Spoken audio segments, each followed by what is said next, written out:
futuro y esperanza fiel. En su amor confiamos, Él está suel.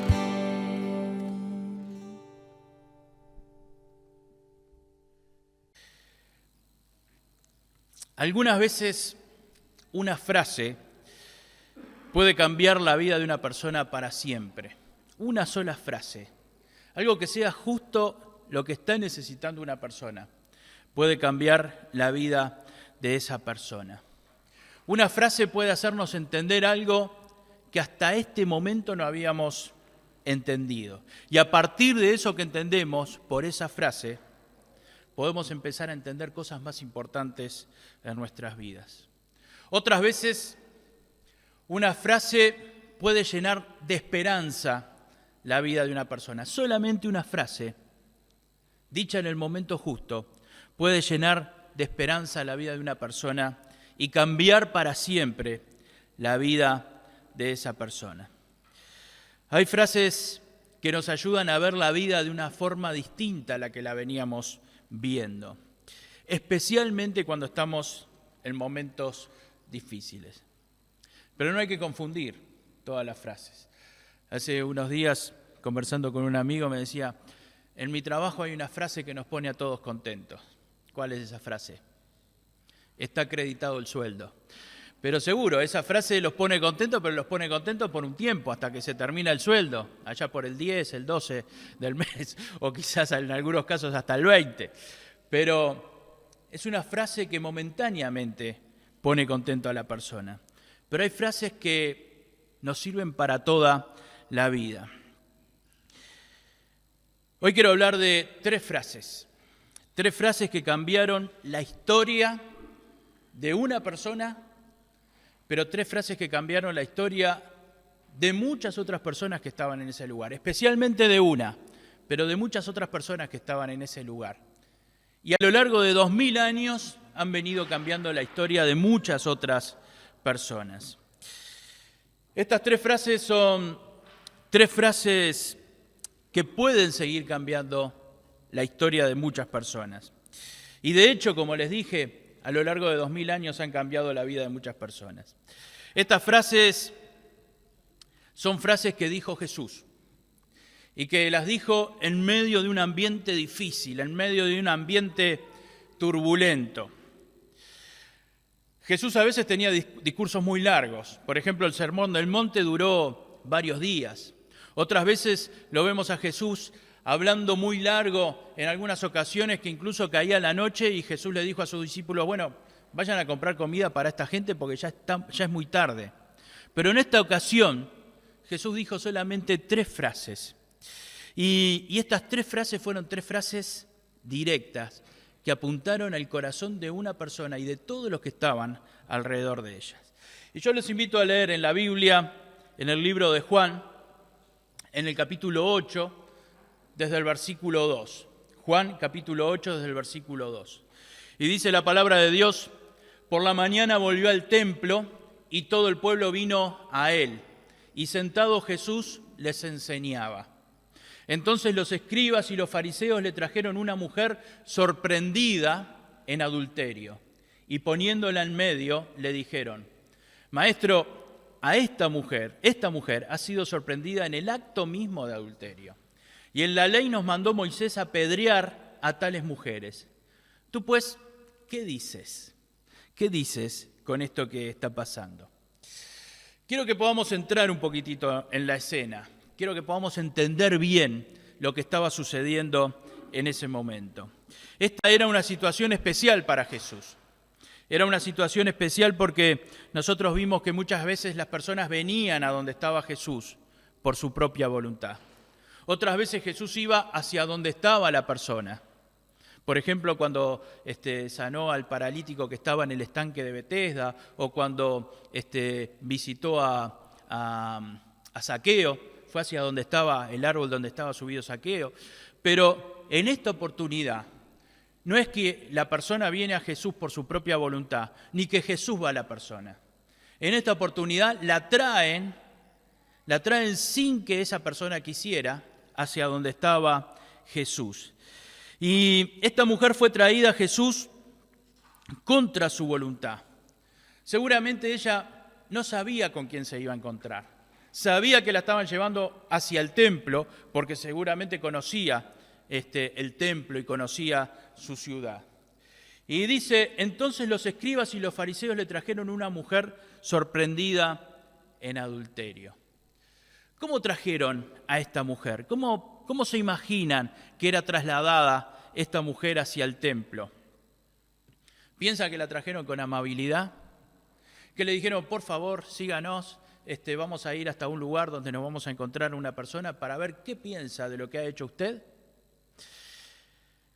Por supuesto que nada de esto. Seguramente esta mujer estaría siendo llevada con mucha violencia hacia el templo. No sabemos cuánto camino tuvo que recorrer y en cuánto tiempo la estuvieron llevando hasta el templo. En ese momento, esta mujer había sido despojada de todos sus derechos como ser humano. Estaba siendo trasladada fuera de su voluntad. En ese momento, las personas que la estaban trasladando a esta mujer querían mostrar la bajeza de esta mujer. En ese momento había perdido toda dignidad humana la mujer que estaba siendo trasladada. Lo que querían hacer esas personas era evidenciar lo que había hecho esta mujer. Y el deseo era humillarla delante de todos los que estaban en la ciudad. Y humillarla delante de los que la conocían. Dejarla en evidencia delante de sus propios familiares. Quizás esta mujer tendría padres. Seguramente tendría hijos. Por supuesto que tenía un esposo, porque si no, no hubiera sido sorprendida en adulterio. Tendría hermanos, tendría hermanas. Y esta mujer estaba siendo llevada por sus acusadores. Dice la Biblia que los acusadores eran escribas y fariseos, eran de las personas más destacadas de la sociedad. Los escribas y fariseos eran personas de los más importantes en cuanto a lo cultural y en cuanto a lo religioso de la sociedad. Eran intachables, cumplían al pie de la letra todas las reglas y reglamentos que tenía la religión judía. Eran de los que podían mirar a los demás por arriba del hombro, porque ellos eran intachables en su conducta. Siempre existe, en todas las sociedades existe este tipo de personas y en todos los ambientes existen este tipo de personas. Los que aparentemente son un ejemplo de vida, los que se creen que tienen el derecho de apuntar con el dedo y acusar a los demás y señalarles sus errores, porque no se les ve ningún error a ellos. De este tipo de personas hay en todos lados. De este tipo de personas, mejor dicho, estamos en todos lados. Porque algunas veces yo mismo, o quizás ustedes mismos, han sido de este tipo de personas. Pero volviendo al texto, estos fariseos y escribas estaban preparados para ver el error en el otro. Entonces dicen, esta mujer fue sorprendida en el acto de adulterio. ¿Qué dice la ley sobre las personas que son sorprendidas en el acto del adulterio? Hay que apedrearla. Tiene que morir apedreada. Entonces se sacaba a esta persona fuera de la ciudad y se empezaban a lanzar piedras. A veces se hacía en un pozo o a veces se hacía en un lugar llano, pero se le tiraba piedras hasta que la persona moría por los golpes o moría por asfixia. De alguna manera esta persona iba a morir. A veces los cristianos somos un poco de tentarnos en tirar piedras y de empezar a buscar el defecto en los demás y de juzgar y condenar al otro. Muchas veces pasa que cuanto más defectos encuentro en el otro, más se resaltan mis virtudes. Y cuanto más se puede ver lo que está mal en el otro, se nota más lo bueno que yo puedo hacer o lo que yo hago. A mí me pasa. A veces digo, qué bestia esta persona, debería morir, debería ser una evidencia para todos lo que hizo, deberían ponerlo en un lugar público y que sufra lo mismo que hizo sufrir a otra persona. Y yo digo, a veces me pasa a mí, es el primer pensamiento humano que nos viene a veces cuando vemos alguna cosa, alguna injusticia muy grande. Pero después uno empieza a recapacitar como hijos de Dios. Otras veces nos pasa que hay una persona que hizo cosas que están mal y empieza a sufrir las consecuencias y lo primero que decimos es se lo merecía. Está recogiendo todo lo que sembró, se merecía lo que le está pasando. Quizás si alguno de nosotros estuviéramos allá hace 2000 y pico de años, seríamos de los que tendríamos piedras en las manos. Seguramente algunos de nosotros seríamos de los que tendríamos piedras en las manos para hacer justicia de alguna manera. Lo primero que vemos entonces en esta escena son los acusadores. Pero también en esa escena, por supuesto, estaba la acusada, que era la mujer. El título que le pone la Biblia a este pasaje es La mujer adúltera. Quiero decirle que los títulos no son inspirados por Dios, los títulos los pusieron después los hombres que estuvieron ordenando la Biblia. Pero cuando Juan escribió el Evangelio no le puso la mujer adúltera. Pero hasta cuando se ponen los títulos a veces somos un poco crueles en la forma en que ponemos los títulos.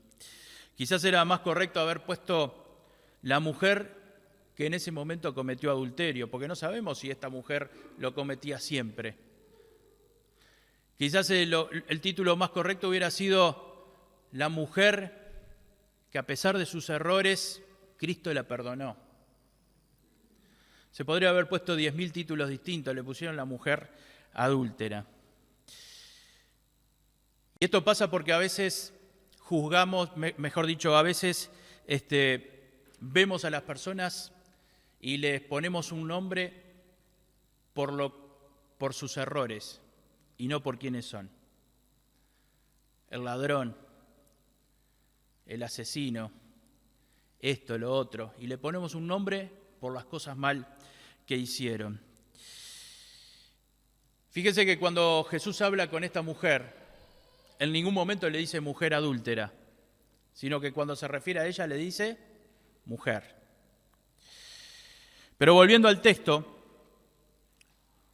uno lo lee así, quizás hay algunas cosas que no nos damos cuenta, pero por eso tenemos que entrar en la escena para ver qué es lo que estaba sucediendo.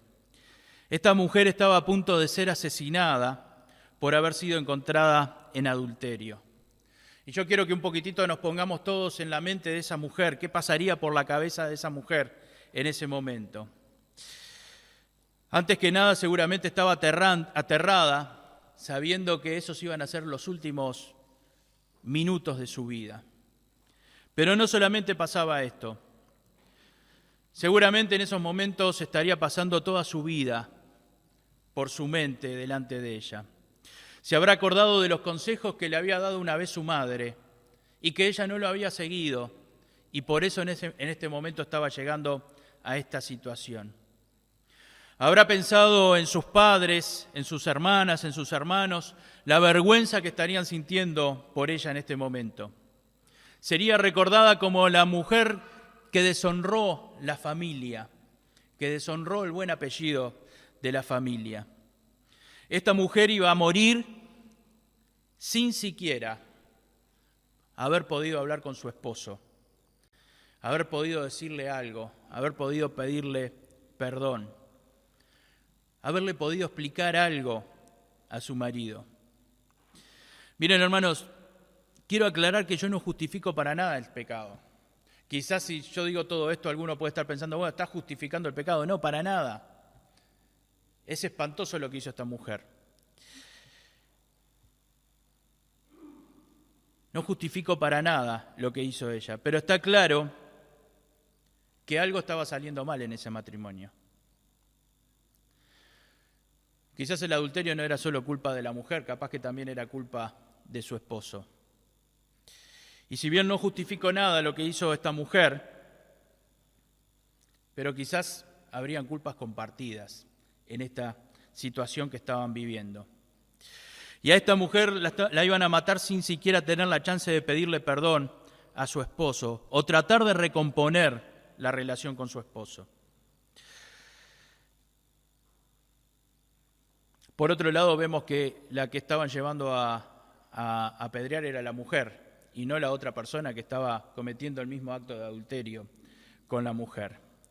La ley era igual para los dos, pero la que estaban juzgando en ese momento era solamente ella.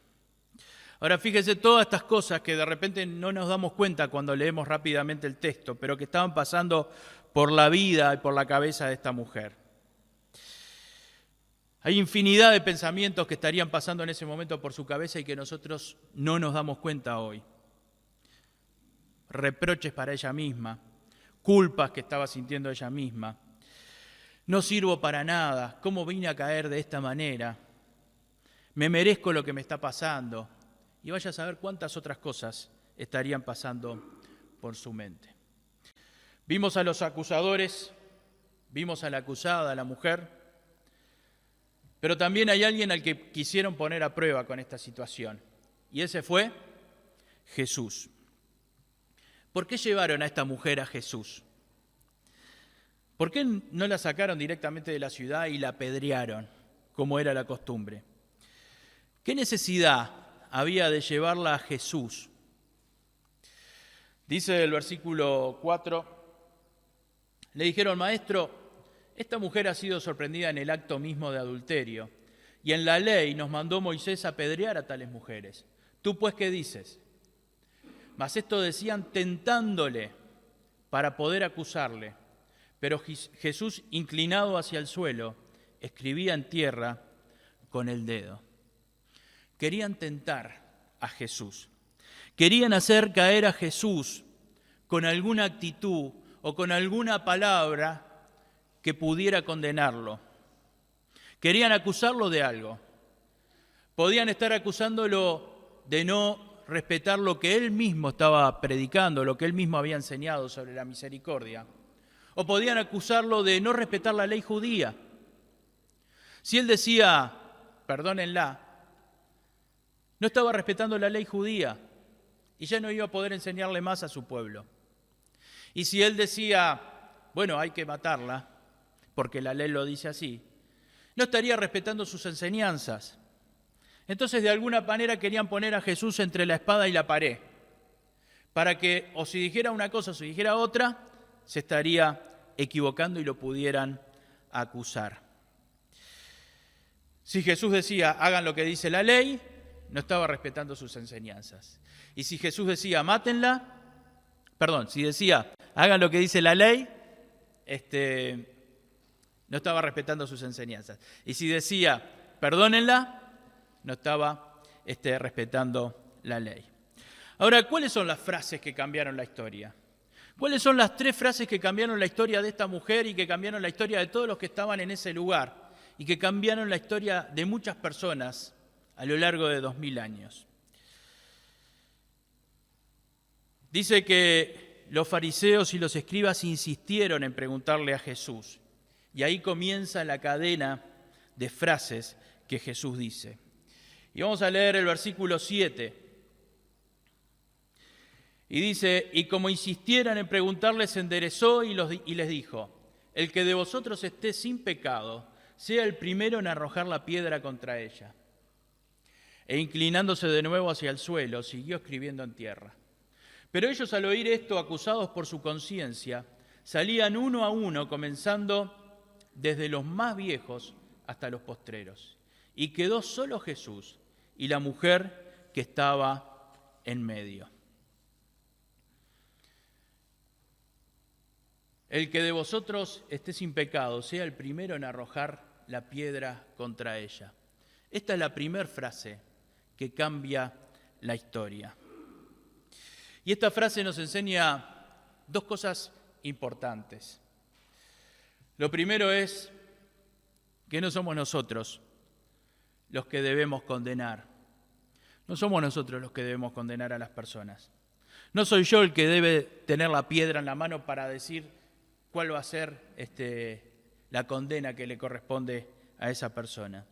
Yo le puedo mostrar a través de lo que dice la Biblia, le puedo mostrar a través de lo que dice la palabra de Dios que está equivocada o que está equivocado. Yo le puedo aconsejar de acuerdo a lo que dice Dios en su palabra, a lo que enseña la Biblia.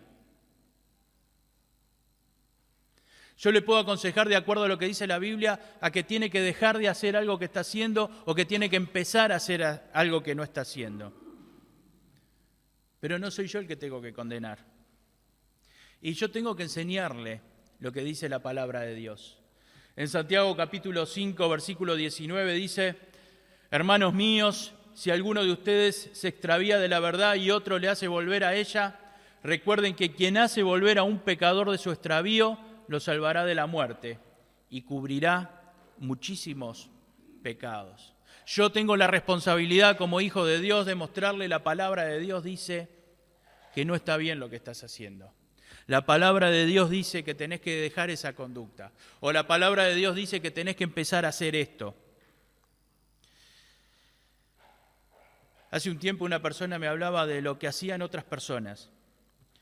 Y me decía, deben hacer esto, deben hacer lo otro, deben hacer lo otro.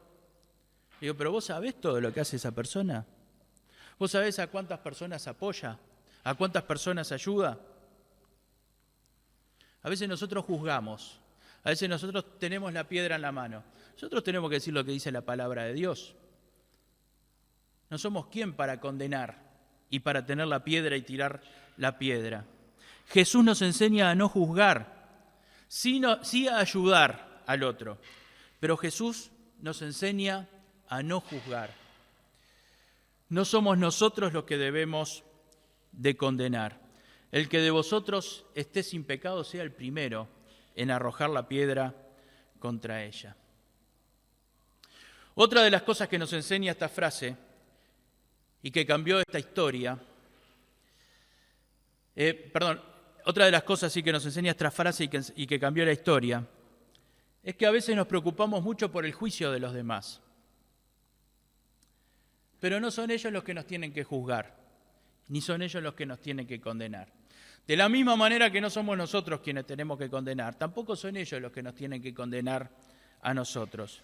A veces estamos muy preocupados por lo que dice el otro, por cómo me ve el otro, por lo que va a pensar el otro. A veces las personas nos critican y juzgan nuestras intenciones. Y a nosotros nos pone loco que nos juzguen y que nos critiquen. No nos tiene que importar lo que diga el otro. El que me ve realmente como soy es Dios. Y el que ve mis intenciones es Dios. Y el que sabe lo que está pasando en mi vida es Dios. A veces nos pesa mucho el qué dirán los demás. La primera frase que cambió la historia es: el que de vosotros esté sin pecado, sea el primero en arrojar la piedra contra ella. La segunda frase que cambió la historia la vemos en los siguientes versículos. Dice el versículo 10, enderezándose Jesús y no viendo a nadie sino a la mujer, le dijo: mujer, ¿dónde están los que te acusaban? ¿Ninguno te condenó? Ella dijo: ninguno, Señor. Entonces Jesús le dijo: ni yo te condeno. Ni yo te condeno. Esta es la segunda frase que cambió la historia de esta mujer, que cambió la historia de todos los que estaban ahí y que cambió la historia de mucha gente a lo largo de estos 2000 y pico de años. A Jesús no le gusta condenar a nadie. A veces la gente ve a un Dios y a un Cristo castigador y a Cristo no condena a nadie ni le gusta condenar a nadie. ¿Cuál es el versículo más famoso de la Biblia? Juan 3:16. Sabemos todo lo que dice, ¿no? Porque de tal manera amó Dios al mundo. ¿Y cuál es el siguiente versículo? Juan 3:17, muy bien. 3:16, 3:17. Y el 3:17 dice, porque no envió Dios a su Hijo al mundo para condenar al mundo. Cristo no vino para condenar al mundo, sino para que el mundo sea salvo por Él. Cristo no vino a condenar, Cristo vino a salvar.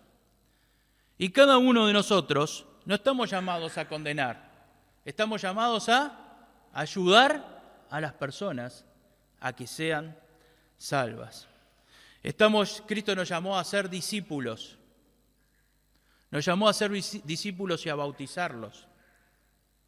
No dijo, vayan y condenen. Dijo, vayan y hagan discípulos. Ni yo te condeno.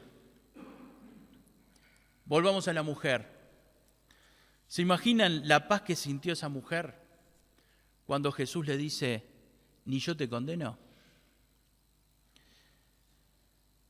Cristo le estaba dando otra oportunidad para vivir. Cristo le estaba dando otra oportunidad para obedecer a Dios. Jesús le estaba dando a esta mujer la oportunidad de empezar de nuevo y de empezar a caminar con el Señor. Quizás algunos de los que estamos acá hoy estamos necesitando otra oportunidad. O quizás alguno de los que está escuchando esta palabra está necesitando otra oportunidad para empezar de nuevo. Esta frase también es para vos. Ni yo te condeno. Quizás estás en un momento en que estás sufriendo las consecuencias de viejos pecados en tu vida. Quizás hay viejos pecados en tu vida que están trayendo consecuencias que las estás sufriendo hoy. Esta frase es para vos. Cristo dice, ni yo te condeno. Pero esta frase que Cristo dice, ni yo te condeno, es una frase que te la dice para que vuelvas a empezar en el camino del Señor. Cristo te está dando una nueva oportunidad. Esta frase cambió la vida de esta mujer. Le permitió empezar una nueva etapa en su vida. Le permitió volver a tener esperanza. Esa mujer que hasta hace unos minutos lo único que veía era la muerte, empezó a tener esperanza otra vez. Y Cristo hoy sigue diciendo lo mismo, ni yo te condeno, porque no vino a condenar, vino a salvar. Esta frase es muy poderosa y tiene poder todavía hoy para cambiar la vida de muchas personas. La tercera frase que cambió la vida de esta mujer está también en el versículo 11 y está al final del versículo 11. Ella dijo, ninguno, Señor, ninguno me ha condenado. Entonces Jesús le dijo, ni yo te condeno. Vete y no peques más. Vete y no peques más.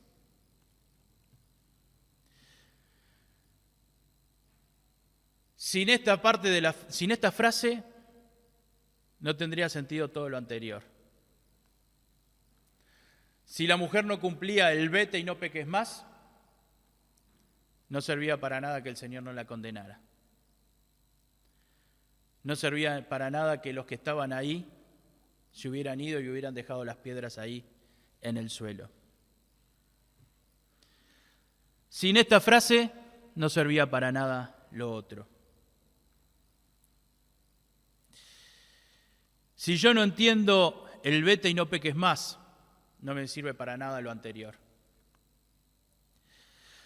Si esta mujer se iba de ese lugar y seguía haciendo lo mismo, no era Cristo el que la iba a condenar. No eran los acusadores, los escribas y los fariseos los que la iban a condenar. Era ella misma la que se iba a condenar. Cuando Jesús nos dice, vete y no peques más, no nos condena Jesús, no nos condenan los que nos acusaban. Nosotros mismos nos estamos acusando cuando seguimos haciendo lo mismo. Cuando el Señor nos da otra oportunidad, no podemos volver atrás. Seguramente esta mujer se fue con la paz que le dio Cristo al decirle, ni yo te condeno. Se fue con esa paz cuando Cristo le dijo, ni yo te condeno. Pero se fue con la responsabilidad del vete y no peques más. Se fue con la responsabilidad del vete y no peques más. Esta frase también estuvo cambiando la vida de muchísimas personas a lo largo de 2000 y pico de años, desde que sucedió esto hasta ahora. Al principio dije que nos pongamos en la escena y que pensemos todo lo que pasaba por la cabeza de esta mujer en ese momento. Yo le pido que ahora piense todo lo que empezó a pasar por la cabeza de esta mujer a partir de ese momento. Piense todo lo que pasaba por la cabeza de esta mujer cuando estaba siendo arrastrada y llevada para ser apedreada. Y piense todo lo que estaba pasando después de el que esté libre de toda culpa que tire la primera piedra, después del ni yo te condeno y después del vete y no peques más. Esta mujer se llenó de paz, se llenó de vida, se llenó de nueva esperanza. Seguramente pagó las consecuencias de su pecado, porque después tuvo que enfrentar a su marido y habrá tenido que enfrentar a sus hijos y a sus familiares. Tuvieron consecuencias sus pecados, siempre tienen consecuencias los pecados. Pero salvó lo más importante, que es su alma.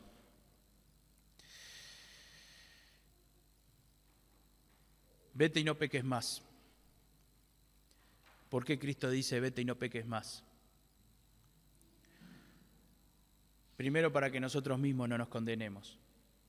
Segundo, porque a Él le duelen nuestros pecados. A Cristo le duelen nuestros pecados. Porque Cristo murió en la cruz por nuestros pecados. Sufrió el castigo y sufrió la peor muerte por nuestros pecados. Por eso dice, ni yo te condeno, pero vete y no peques más. Dios quiera que estas 3 frases te cambien tu vida si estás necesitando un cambio en tu vida. Cristo quiere restaurar. Cristo quiere ayudar al caído a levantarse. Nosotros tenemos la responsabilidad como iglesia y como hijos de Dios de ayudar al que se cayó a levantarse y a estar firme delante del Señor. Vamos a ponernos de pie y vamos a orar. Y vamos a ponernos cada uno de nosotros delante del Señor. Y aquellos que están viendo este mensaje también, que puedan ponerse delante del Señor en oración. Señor Jesús, te damos gracias por esto que sucedió hace más de 2000 años, Señor. Señor, gracias porque lo que hiciste fue muy claro para nuestras vidas, fue muy poderoso para nuestras vidas. Señor, gracias porque estas 3 frases todavía tienen poder para salvar almas, Señor, y también para que el caído pueda levantarse y para que el que se ha alejado vuelva a ti, Señor. Señor, danos sabiduría como pueblo tuyo, Señor, para no condenar a nadie. Y si alguien nos condena a nosotros, Señor, entender que lo único que nos interesa es lo que vos nos ves y que el que mide las intenciones de nuestro corazón sos vos, por sobre todas las cosas, Señor. Señor, si alguien está necesitando hoy esta frase, ni yo te condeno, que la pueda entender. Señor, que no nos alejemos de vos pensando en la condena solamente, sino pensando en la paz que vos nos podés dar cuando nos decís, ni yo te condeno. Y Padre eterno, si alguno de nosotros en esta mañana está necesitando dejar algún pecado o alguna cosa en nuestra vida que nos está alejando de vos, o que no nos está permitiendo vivir en santidad, o que te está desagradando. Señor, danos fuerzas y danos sabiduría para dejar ese pecado y empezar a vivir como a vos te agrada, Dios. Señor, cuando vos nos decís vete y no peques más, si nosotros seguimos igual nos estamos condenando nosotros a nosotros mismos. Por eso te pido que nos des sabiduría, Señor, y fuerzas para cumplir tu propósito, Señor. Y, Señor, que podamos tener la determinación para cumplir esto de vete y no peques más. Bendícenos, Señor. Te pedimos por lo que no pudieron venir, que vos los estés acompañando. Y que en esta semana, Señor, sea una semana para muchos de restablecerse y para volver a estar en tu camino. En el nombre de Jesús, amén.